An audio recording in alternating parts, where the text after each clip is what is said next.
Bonjour chers immopreneurs, ici Bruno, je suis ravi de vous retrouver dans cette vidéo aujourd'hui et on va parler d'un sujet qui n'est pas souvent abordé et pourtant qui est crucial à mes yeux, qui va vous permettre de trouver plus facilement un bien immobilier rentable et qui est de comprendre la structuration d'une ville. Ok, donc cette vidéo en fait va parler de structure, de typologie, d'urbanisme des villes en France pour essayer de prendre un peu de hauteur et de comprendre où sont situer les bonnes affaires immobilières. Si vous écoutez cette vidéo, j'en suis sûr, c'est ce que vous essayez au maximum de faire, de trouver une bonne affaire immobilière. Et eh bien j'ai imaginé cette vidéo et je me suis dit pourquoi pas faire un sujet là-dessus, parce que je vois de nombreuses personnes qui me posent des questions, notamment suite à des vidéos que j'ai fait sur où investir, où trouver la bonne affaire, etc. Vous pouvez les retrouver sur la chaîne. J'avais sélectionné une cinquantaine de villes en France dans lesquelles je vous recommande d'investir et vous pouvez vraiment le faire les yeux fermés parce qu'elles répondent à des critères précis de rentabilité, de demande locative, avec aussi un potentiel de croissance. Donc d'ailleurs si vous la voulez cette liste, c'est pas pour tout le monde, mais si vous avez déjà une ville sélectionnée, pas la peine, mais si vous êtes curieux, eh bien vous pouvez la télécharger juste sous la vidéo. Et dans ces 50 villes, eh bien il y a des points communs, il y a des modèles, il y a des patterns, on pourrait appeler ça, c'est un mot anglais, mais voilà, des patterns qui reviennent sur la structuration des villes. Quelles sont ces typologies, ces types de structuration de villes? Eh bien, premièrement, il y a la structuration en concentrique versus périphérique. Ça, c'est le premier point. Alors, qu'est-ce que ça veut dire? Eh bien, en général, une ville se construit autour d'un centre. Ok, ce qu'on appelle souvent le centre-ville, hein. Ça c'est pas une caractéristique française. On va dire centre-ville en France, on va dire downtown dans le langage anglais. Alors je suis pas multilingue, hein, mais voilà, il y a beaucoup de structurations de villes qui sont faites comme ça. Et c'est parce que les villes commencent normalement à se construire par une zone restreinte, et puis au fur et à mesure que la ville grandit, eh bien ça fait des formes et des cercles concentriques autour. Et le cœur de ville est l'endroit historique et l'endroit où se concentre le commerce, où se concentrent les activités de loisirs. Et plus on va à l'extérieur, eh bien plus ce sont des habitations récentes, plus ce sont des zones pavillonnaires résidentielles.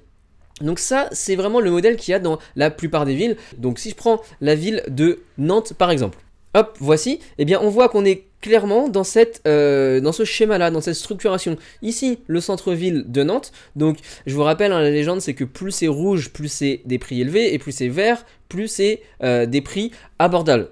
Et donc, les prix les plus élevés sont au centre.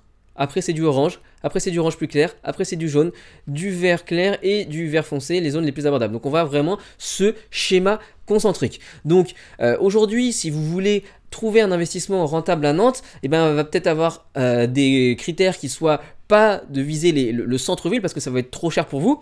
Il va avoir le orange qui est intéressant, mais peut-être ce qui est plus intéressant de viser, ce sont le orange clair, le jaune, qui sont aujourd'hui des zones qui ne sont pas encore les plus chères, mais qui vont être certainement des zones en devenir. Et là, je ne sais plus où sont les campus universitaires, mais il y a fort à parier que dans ces zones jaunes, il y a des lignes de transport en commun qui passent, il y a des axes routiers importants vers les campus universitaires, vers les zones d'activité économique, et ce sont dans ces zones-là, à l'intersection de la demande locative et eh bien, du prix au mètre carré que vous allez pouvoir chercher.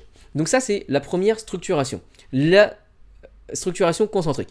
À l'inverse, en fait, il y a des villes dans lesquelles le schéma est inversé, c'est-à-dire que ce n'est pas le centre-ville l'endroit le plus cher, mais ça va être la périphérie. Alors là, en fait, c'est des fois un petit peu incompréhensible de comprendre cette structuration, mais ça existe. Je vais vous donner deux cas. La première de ces villes, ça va être Mulhouse. Donc Mulhouse, hein, c'est une ville en Alsace, pas très loin de la frontière suisse et allemande, et c'est une ville de plus de 100 000 habitants, donc d'une taille et qui est dans le top 50 des villes dans lesquelles vous pouvez investir, à une structuration eh bien, dans laquelle le centre-ville est moins cher et plus populaire que la périphérie. Et je vous le montre ici, hein, on voit très bien, le centre-ville de Mulhouse est ici, et on voit que effectivement, eh bien, le centre est en vert, et plus on s'écarte du centre, eh bien, plus on va dans des couleurs chaudes. Donc on va vers du jaune, et puis on va vers du orange, et là du rouge. Le quartier le plus cher à Mulhouse est situé eh bien, à la périphérie de Mulhouse en fait, c'est le quartier du Réberg. Donc c'est parfois un petit peu difficile à comprendre, mais c'est le cas également dans d'autres villes, par exemple Perpignan. Donc ici, hein, vous voyez la ville de Perpignan, le centre-ville est ici. Alors, il y a quelques poches avec des résidences et un prix au mètre carré assez élevé, notamment dans le quartier des Platanes et un petit peu dans Saint-Jean. Mais on voit que il y a quand même une concentration d'habitat très abordable avec voilà, une couleur vert foncé. Et en fait, c'est en s'écartant qu'on trouve des couleurs jaunes, orange et même rouge. À Perpignan, il y a vraiment dans le centre-ville des logements qui sont assez insalubres. Et donc ça, c'est important à comprendre. Comment se structure la ville, parce que vous allez vous dire ok ben moi c'est cool, j'ai trouvé des appartements qui sont dans le centre-ville, c'est top, etc. Alors en fait ces quartiers ne sont pas les quartiers les plus prisés, et même eh bien, lorsque vous allez faire une annonce fictive par exemple pour essayer d'évaluer un petit peu la demande locative, eh bien, vous allez vous rendre compte que les locataires, les futurs locataires ne vont pas chercher dans le centre-ville même parce qu'ils savent que cette zone n'a pas forcément une bonne réputation. Ça ne veut pas dire qu'il faut absolument fuir le centre-ville, hein, parce que par exemple on voit dans la ville de Perpignan, le centre-ville est en pleine réhabilitation, donc il peut avoir des bons coups à faire, mais il faut savoir que le quartier du centre-ville aujourd'hui n'a pas très bonne réputation. Et si vous voulez investir, eh bien, il va falloir dans ce cas-là négocier hyper fortement pour essayer d'avoir un prix vraiment en dessous du prix du marché, faire une belle rénovation. Et puis aller dans une politique de locataires qui sont plutôt moyens haut de gamme. Donc voilà, ça c'est vraiment sur la structuration entre centre-ville et périphérie. Alors deuxième type de structuration, eh bien il y a la structuration nord-sud ou est-ouest. Alors ça vraiment, c'est assez simple à comprendre, hein, eh bien c'est une ville qui est structurée en fonction d'un axe principal. Alors ça peut être une grande route, ça peut être une montagne, ça peut être un relief, ça peut être aussi souvent un fleuve ou une rivière qui va en quelque sorte couper la ville en deux. Et du coup, il y aura une partie est, une partie ouest, une partie nord, une partie sud. Et c'est important à bien identifier cela parce que lorsque vous allez par exemple communiquer avec un agent immobilier, lorsque vous allez faire vos premières recherches, eh bien vous allez dire bah voilà, moi je ne veux absolument pas investir dans la partie nord par exemple. Je prends la ville de Marseille parce que c'est un exemple assez connu, hein. Dans toute la France, les gens connaissent la réputation des quartiers nord de Marseille. Effectivement, la ville est vraiment coupée en deux dans la structuration, et on a toute une partie nord de la ville qui eh bien, est une zone dans laquelle les prix au mètre carré sont beaucoup plus faibles, dans lesquelles la population est un petit peu plus difficile et dans lesquelles par conséquent, ça va être plus dur de louer. A l'inverse, dans le sud, eh bien, on a les plus beaux quartiers de Marseille. Et eh bien, c'est peut-être là que vous devrez chercher. Ou alors, une zone qui soit peut-être à l'intersection entre le nord et le sud, pour pas payer trop cher, mais quand même avoir de la demande locative. Alors, on a une autre ville qui est comme ça, nord-sud, c'est la ville d'Amiens, juste à 1h30 de Paris, qui fait aussi partie de la liste du top 50. Si vous voulez voir toutes les autres villes, mais n'hésitez pas à télécharger la liste que vous trouverez sur le lien juste en dessous. Et en fait, elle est délimitée nord-sud par rapport au fleuve, la Somme, qui sépare la ville en deux. Je vous montre ici sur la carte, et bien ici on a la Somme. Et on a clairement un surplus de population, de villes et de prix au mètre carré dans le sud de la ville. Au nord, ici qu'on appelle facilement Amiens Nord, eh bien c'est la zone qui est un petit peu plus difficile, dans laquelle c'est un petit peu plus dur de trouver des locataires solvables, etc. Donc c'est des zones à identifier pour éviter de faire des erreurs. Donc ça c'était la deuxième structuration.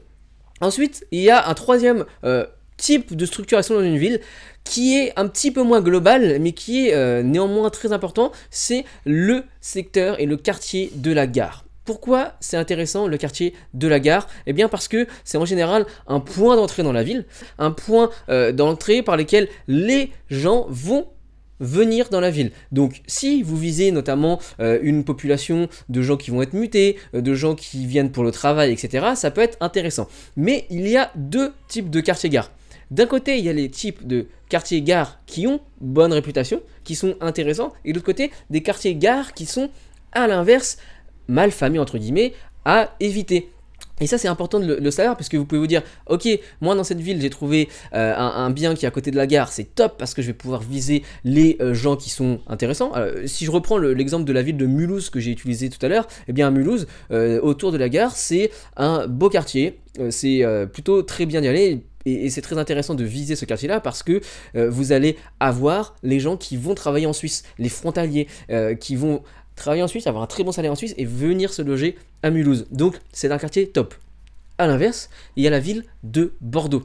Donc en fait, la gare de Bordeaux est située ici dans le sud, la gare Saint-Jean, et on voit que eh bien, c'est une zone qui est alors je sais qu'il est en pleine réflexion, etc., mais qui a quand même encore une mauvaise réputation aujourd'hui. Et donc, investir dans le quartier Saint-Jean, ce n'est pas investir dans le meilleur quartier de Bordeaux. Alors après, hein, ça ne veut pas dire que vous n'allez pas pouvoir faire des bonnes affaires, parce que Bordeaux reste une très grande ville, et dans laquelle la demande locative augmente au fur et à mesure que la croissance démographique se fait. Donc ce n'est pas forcément un mauvais investissement, mais c'est bon à savoir, et c'est bon à identifier que le quartier de la gare à Bordeaux n'est pas forcément un bon quartier. Donc vraiment, quartier gare, renseignez-vous sur le fait de savoir si c'est plutôt un beau quartier ou plutôt un mauvais quartier, et lorsque vous allez faire vos recherches immobilières, eh bien vous allez bien avoir cela en tête.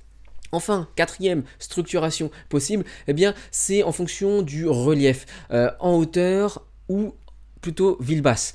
Et bien il y a des villes dans lesquelles la partie haute est plutôt bien et dans lesquelles la partie basse est plutôt mauvaise, ou inversement. Et ça c'est une type de structuration à connaître. Pour vous montrer cela, eh bien, je vais vous prendre l'exemple de la ville de Rouen. Donc ici, je vous montre la carte de Rouen, et en fait, les quartiers hauts, ici, ce sont les quartiers en vert, et ce qu'on appelle le quartier haut de Rouen, la Grand-Mare, pour les gens qui connaissent, et ce sont des quartiers qui sont plutôt à éviter, ce sont des quartiers avec beaucoup de H&M, beaucoup de grands ensembles, et dans lesquels, eh bien, vous n'allez pas trouver une demande locative très intéressante. A l'inverse, juste à côté, il y a également des zones avec des reliefs, mais qui sont plutôt huppés. Donc, vous voyez, c'est pour ça qu'il faut aussi nuancer, parce qu'il y a une partie haute qui est plutôt mauvaise, et juste à côté, il va y avoir une partie haute qui est plutôt intéressante. Donc, pour bien identifier les villes, il va falloir aller plus loin que cette unique structuration globale d'une ville. Il va falloir se déplacer, il va falloir valider certains critères, il va falloir déterminer quels sont les quartiers en devenir, quels sont les grands projets de la ville, quelles sont les zones recommandées par les agents immobiliers, quelles sont les zones que vous allez pouvoir identifier grâce à certains sites internet, etc. Si vous voulez la méthode totale, eh bien, je peux que vous recommander la formation zone rentable. Elle n'est pas faite pour tout le monde, mais si aujourd'hui vous hésitez avec telle ville, ou alors tel quartier, cette formation va vous être d'une grande utilité. Mais c'est pour vous donner là, dans cette vidéo aujourd'hui, vraiment une vue panoramique pour essayer d'identifier au mieux la structuration d'une ville, qui va vous permettre d'avoir le vocabulaire adéquat lorsque vous allez parler avec un agent immobilier, qui va vous permettre d'éliminer les annonces que vous allez voir sur Le Bon Coin ou Se Loger. Par exemple, hop, vous allez mettre vos critères et puis vous tombez sur une superbe affaire, et puis vous vous rendez compte qu'en fait, rapidement dans l'annonce, il y a marqué dans les Hauts de Rouen. Et là, vous savez que, bah ok, je comprends pourquoi le prix est si bas, et je comprends pourquoi il y a du mal à vendre ce bien-là, parce qu'il n'est pas situé dans un très bon quartier. Donc voilà, si vous m'avez écouté jusqu'au bout, eh bien c'est que vous cherchez à analyser et à comprendre la structuration de votre zone d'investissement, et c'est très bien, parce que c'est cela qui va vous permettre de trouver les meilleures affaires. Pourquoi? Parce que en ne sachant pas exactement où chercher, eh bien vous ne risquez pas de bien trouver. Donc pour finir, eh bien n'hésitez pas à télécharger le document gratuit dont je vous ai parlé, la liste des 50 villes que je recommande dans lesquelles investir. Et d'ici là, eh bien je vous dis à très bientôt. C'était Bruno.